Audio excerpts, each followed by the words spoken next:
MCom final business administration optional paper first management of public enterprises. आज का हमारा topic है संयुक्त क्षेत्र की परिभाषा, आवश्यकता के कारण एवं संयुक्त क्षेत्र की समस्याएं। सबसे पहले हम देखते हैं संयुक्त क्षेत्र का अर्थ एवं परिभाषा। संयुक्त क्षेत्र से आशय निजी उपक्रम व लोक उपक्रमों के मध्य साझेदारी से है।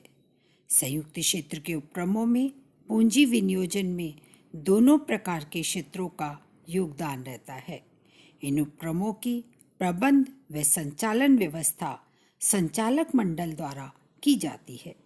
संचालक मंडल में सरकार, निजी क्षेत्र तथा विशिष्ट वित्तीय संस्थाओं के प्रतिनिधि सम्मिलित होते हैं। अब हम देखते हैं संयुक्त क्षेत्र की परिभाषा दत्त समिति के अनुसार। संयुक्त क्षेत्र में उन इकाइयों को सम्मिलित किया जाता है जिनमें सार्वजनिक एवं निजी क्षेत्रों दोनों ही क्षेत्रों द्वारा पूंजी का विनियोजन किया जाता है और जिनके निर्देशन व नियंत्रण में राज्य सरकार सक्रिय रूप से भाग लेती है। अब इसके बाद में आता है हमारा संयुक्त क्षेत्र की स्थापना के प्रमुख कारण। संयुक्त क्षेत्र की विचारधारा कोई नवीन विचारधारा नहीं है। इस विचारधारा का जन्म 2-3-4 दशकों तक पूर्व हो चुका है। दत्त समिति ने आर्थिक क्षेत्र में निजी उपक्रमों के बढ़ते हुए केंद्रीकरण पर रोक लगाने के पक्ष में संयुक्त क्षेत्र के लिए सिफारिशें की थी।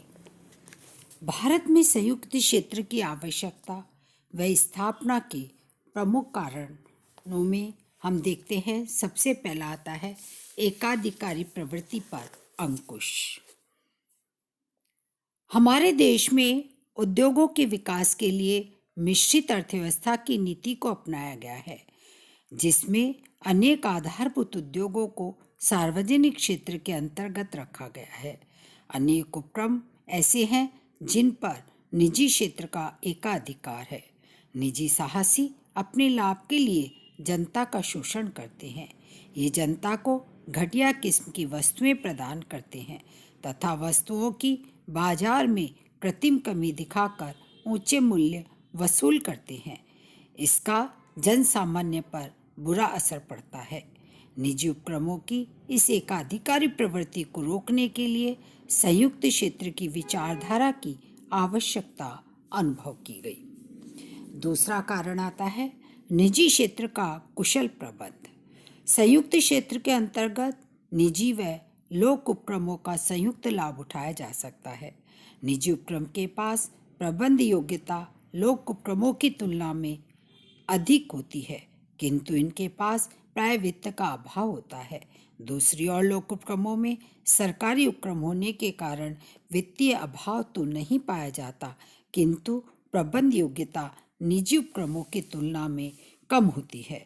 संयुक्त क्षेत्र की विचारधारा इन दोनों की कठिनाइयों का समाधान कर देती है। तीसरा आता है साधन जुटाने में सक्षम। संयुक्त क्षेत्र तकनीकी व वित्तीय साधन जुटाने में भी सक्षम हो सकता है। संयुक्त क्षेत्र में निजी व सरकार दोनों मिलकर धन लगा सकते हैं तथा राष्ट्रीय व विदेशी प्रौद्योगिकी दोनों के लाभ उठाए जा सकते हैं। इस प्रकार दोनों के साधन आसानी से उपलब्ध होने से उपक्रम अधिक सफल हो सकता है। चौथा आता है सामाजिक नियंत्रण। संयुक्त क्षेत्र की विचारधारा आर्थिक सत्ता के केंद्रीकरण को रोकने का प्रभावी उपाय है। इस विचारधारा को अपनाने से निजी क्षेत्र की इकाइयों को आसानी से सार्वजनिक क्षेत्र के अंतर्गत लाया जा सकता है। इन्हें राष्ट्रीय हितों से जोड़ा जाता है। इसके द्वारा बिना राष्ट्रीयकरण किए ही उद्योगों पर सामाजिक नियंत्रण स्थापित हो जाएगा। नेक्स्ट आता है संतुलित आर्थिक विकास। संयुक्त क्षेत्र के माध्यम से संतुलित आर्थिक विकास के द्वार खोले जा सकते हैं। संयुक्त क्षेत्र में नए मध्यम व लघु उद्यमकर्ताओं को भी आगे आने का अवसर मिलता है। इसके अतिरिक्त राज्य सरकारें भी इस नीति को अपनाकर अपने पिछड़े क्षेत्रों का विकास कर सकती हैं। इससे लोगों को रोजगार मिलेगा, जिससे आर्थिक स्तर उन्नत होगा, प्रति व्यक्ति आय व राष्ट्रीय आय में वृद्धि होगी। कहने का तात्पर्य है कि इस नीति को अपनाने से देश में व्याप्त आर्थिक विषमता काफी हद तक कम हो जाएगी। नेक्स्ट, आर्थिक सत्ता के संकेंद्रण पर रोक। 1956 की औद्योगिक नीति से यह आशा की गई थी कि आर्थिक विषमता को रोका जाएगा, किंतु यह नीति सफल नहीं हो सकी तथा आर्थिक सत्ता का संकेंद्रण कुछ ही गिने चुने उद्योगपतियों के हाथ में आ गया, अर्थात धनी और अधिक धनी होते गए, निर्धन और अधिक निर्धन हो गया। यदि आर्थिक सत्ता के संकेंद्रण पर नियंत्रण नहीं लगाया जाएगा तो निजी साहसी व उद्योगपति और अधिक धनी हो जाएंगे, जो कि समाजवादी समाज के विकास के लिए अहितकर है। अतः एक नई विचारधारा का जन्म हुआ जो संयुक्त क्षेत्र है। इस विचारधारा के अंतर्गत दोनों उपक्रमों द्वारा मिलकर उद्योग स्थापित किए जा सकते हैं। इससे आर्थिक सत्ता का केंद्रीयकरण कुछ ही लोगों के हाथों में नहीं होगा। नेक्स्ट आता है 7वां, निजी व लोक क्षेत्र के दोषों से मुक्त। संयुक्त क्षेत्र के अंतर्गत निजी व लोक उपक्रमों की बुराइयों को समाप्त कर इनकी अच्छाइयों को ग्रहण कर लिया गया है। इससे उद्योगों को पर्याप्त वित्त, कुशल प्रबंध व नवीन प्रौद्योगिकी ज्ञान आसानी से उपलब्ध हो जाता है। फलस्वरूप उद्योगों का विकास तीव्र गति से व नियोजित आधार पर होता है। नेक्स्ट एंड लास्ट कारण आता है हमारा सामाजिक आर्थिक लागत। संयुक्त क्षेत्र की सामाजिक आर्थिक लाभ। संयुक्त क्षेत्र की विचारधारा को अपनाने से अनेक सामाजिक व आर्थिक लाभ प्राप्त किए जा सकते हैं, जैसे उपभोक्ताओं के हितों की रक्षा, तकनीकी विकास, निर्यात संवर्धन तथा रोजगार में वृद्धि आदि। इसके बाद में नेक्स्ट आता है हमारा संयुक्त क्षेत्र की समस्याएं व निराकरण के सुझाव। इस विचारधारा की प्रमुख समस्याएं इस प्रकार है। सबसे पहली आती है प्रबंध संरचना। संयुक्त क्षेत्र में स्थापित उपक्रमों के प्रबंध का स्वरूप क्या हो, यह एक महत्वपूर्ण समस्या है। दूसरी समस्या यह है कि इन उपक्रमों के संचालक मंडल में सरकार, निजी उद्योगपति तथा सामान्य जनता के संचालकों का क्या अनुपात रखा जाए। इस संबंध में यह विचार रखा गया कि इन उपक्रमों के संचालक मंडलों में सदस्यों का अनुपात उनके द्वारा विनियोजित पूंजी के अनुपात में होना चाहिए। संचालक मंडल में सदस्यों का चयन उनकी योग्यता व अनुभव के आधार पर किया जाना चाहिए। योग्य व अनुभवी संचालकों के उपलब्ध न होने पर पेशेवर प्रबंधकों को नियुक्त किया जाना चाहिए। नेक्स्ट आता है हमारा स्वायत्तता। संयुक्त क्षेत्र के आधार पर स्थापित उपक्रमों के संचालक मंडल को प्रबंध में इतनी स्वायत्तता प्राप्त होगी, यह एक महत्वपूर्ण समस्या है। कितनी स्वायत्तता प्रदान की जाए, यह एक महत्वपूर्ण समस्या है। यदि इन उपक्रमों की प्रबंध व्यवस्था पर सरकार का कठोर व सख्त नियंत्रण रहता है तो लोक उपक्रमों व संयुक्त क्षेत्र के उपक्रमों में कोई अंतर नहीं रह जाएगा। दूसरी ओर इन उपक्रमों की प्रबंध व्यवस्था पर सरकार नियंत्रण नहीं रखा जाता है तो इन उपक्रमों के निजी संचालक मनमानी करने लगेंगे और ये उपक्रम अपने उद्देश्य से भटक जाएंगे। अतः इन उपक्रमों को दैनिक कार्यों के संचालक हेतु पूर्ण स्वायत्तता प्राप्त होनी चाहिए तथा सरकार का हस्तक्षेप न्यूनतम होना चाहिए। नेक्स्ट आता है पूंजी संरचना। संयुक्त क्षेत्र पर आधारित उपक्रमों की पूंजी संरचना में विभिन्न अंशधारियों का कितना कितना भाग होगा, यह एक महत्वपूर्ण समस्या है।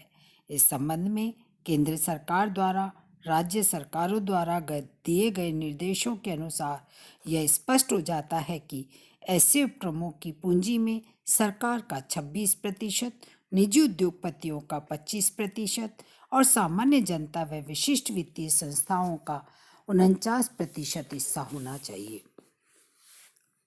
इस संबंध में यह सुझाव दिया जाता है कि सामान्य जनता व विशिष्ट वित्तीय संस्थाओं द्वारा नहीं खरीदी गई अंश पूंजी को सरकार व निजी उद्योगपति समान अनुपात में खरीदें। पूंजी संरचना संबंधी ये बातें संयुक्त उपक्रमों में लागू होंगे जिनमें विदेशियों की कोई भागीदारी नहीं होगी। नेक्स्ट आता है सरकार का योगदान। संयुक्त क्षेत्र पर आधारित उपक्रमों की पूंजी संरचना में सरकार का योगदान 26% होगा, किंतु इससे यह स्पष्ट नहीं होता है कि यह हिस्सा केंद्र सरकार का होगा या राज्य सरकारों का। अतः यह स्पष्ट होना चाहिए कि इन उपक्रमों में केंद्र सरकार व राज्य सरकार का पृथक पृथक क्या योगदान होगा। इस संबंध में हम क्या सुझाव दे सकते हैं कि केंद्रीय सरकार को केवल बड़े उद्योगों में ही, जिनमें 20 करोड़ रुपए या इससे अधिक पूंजी का विनियोजन किया हुआ हो, पूंजी लगानी चाहिए। कम पूंजी वाले उपक्रमों में राज्य सरकार को योगदान देना चाहिए। नेक्स्ट आता है मूल्य नीति। संयुक्त क्षेत्र के आधार पर स्थापित इकाइयों द्वारा उत्पादित वस्तुओं का मूल्य किस प्रकार निश्चित किया जाए, यह एक महत्वपूर्ण समस्या है। प्राय लोग क्षेत्र के उपक्रम न लाभ न हानि के सिद्धांत को ध्यान में रखकर मूल्य नीति निर्धारित करते हैं, जबकि निजी उपक्रम लाभ अर्जन की भावना को आधार मानकर मूल्य निर्धारित करते हैं। अतः संयुक्त क्षेत्र इन दोनों में से किस नीति को अपनाए, इस संबंध में हम ये सुझाव दिया जाता है कि इन उपक्रमों को अपने द्वारा उत्पादित वस्तुओं व सेवाओं का मूल्य इस प्रकार निर्धारित करना चाहिए जिससे निजी उद्योगपतियों को आकर्षित किया जा सके तथा भविष्य में उपक्रम अपने सामाजिक उत्तरदायित्वों की पूर्ति करते हुए विकास की ओर अग्रसर हो। नेक्स्ट आता है सरकार व निजी क्षेत्र के मध्य साझेदारी। सरकार व निजी क्षेत्र के मध्य साझेदारी बनाए रखने के लिए दोनों के मध्य सौहार्दपूर्ण संबंध होने चाहिए, तभी उपक्रम प्रगति कर सकता है। इन उपक्रमों में परस्पर मधुर संबंध बनाए रखने के लिए आपसी समझ व पहलपन की आवश्यकता होती है। सरकार को इनमें अनुकूल संबंध रखने तथा मिलजुल कर काम करने की प्रेरणा के लिए न्यूनतम नियंत्रण रखना चाहिए। नेक्स्ट आता है योग्य व अनुभवी प्रबंध। संयुक्त क्षेत्र के आधार पर स्थापित किए जाने वाले उपक्रमों का प्रबंध योग्य व अनुभवी प्रबंधकों द्वारा किया जाना चाहिए। इस बात पर सरकार द्वारा बार बार जोर दिया जा रहा है। अतः हमारे सामने प्रश्न उत्पन्न होता है कि अनुभवी व योग्य प्रबंधक कौन हैं जो इन उपक्रमों का संचालन कुशलता से कर सकते हैं। इस संबंध में योग्य व अनुभवी प्रबंधकों से आशय उन पेशेवर प्रबंधकों से है जो institute of management Delhi, Ahmedabad, Bangalore, Calcutta की प्रबंधकीय शिक्षण संस्थाओं में मास्टर इन बिजनेस एडमिनिस्ट्रेशन की डिग्री प्राप्त है। इनके अतिरिक्त प्रबंध कार्य में निजी क्षेत्र के योग्य व अनुभवी व्यक्तियों को भी पेशेवर प्रबंधकों की श्रेणी में रखा जा सकता है। नेक्स्ट आता है नीतियों का क्रियान्वयन। संयुक्त क्षेत्र की स्थापना करते समय सामाजिक एवं आर्थिक नीतियों के पालन पर ध्यान देना होता है। यह देखना होता है कि संयुक्त क्षेत्र उपक्रम उन्हीं क्षेत्रों में खोले जाएं जिनके लिए औद्योगिक नीति में व्यवस्था की गई है। निजी क्षेत्र के लिए वर्जित उद्योगों में ही संयुक्त उपक्रम स्थापित किए जा सकते हैं। इसके अतिरिक्त अन्य सरकारी नीतियों को भी ध्यान में रखना चाहिए। संयुक्त क्षेत्र की स्थापना ऐसे क्षेत्रों में की जानी चाहिए जिससे मध्यम व निम्न दर्जे के साहसियों को प्रोत्साहन मिले। नेक्स्ट एंड लास्ट समस्या आती है निजी साहसियों को प्रोत्साहन। संयुक्त क्षेत्र में निजी उद्योगपतियों को कुशलतापूर्वक कार्य करने के लिए प्रेरणा दी जानी चाहिए, क्योंकि निजी उद्योगपति अपनी एकाधिकारी प्रवृत्ति को छोड़कर राष्ट्र हित के लिए इन उपक्रमों में प्रवेश करते हैं तथा उपक्रम की पूंजी संरचना में भी सीमित हिस्सा होने के कारण उनका हित सीमित रहता है। इस कारण निजी उद्योगपतियों को संयुक्त उपक्रम के क्षेत्रों में पर्याप्त प्रबंध के पारिश्रमिक, उचित लाभ तथा अन्य प्रेरणा प्रदान करनी चाहिए, जिसमें और भी अन्य निजी उपक्रम में संयुक्त क्षेत्रों की ओर आकर्षित हो सके। Thank you very much.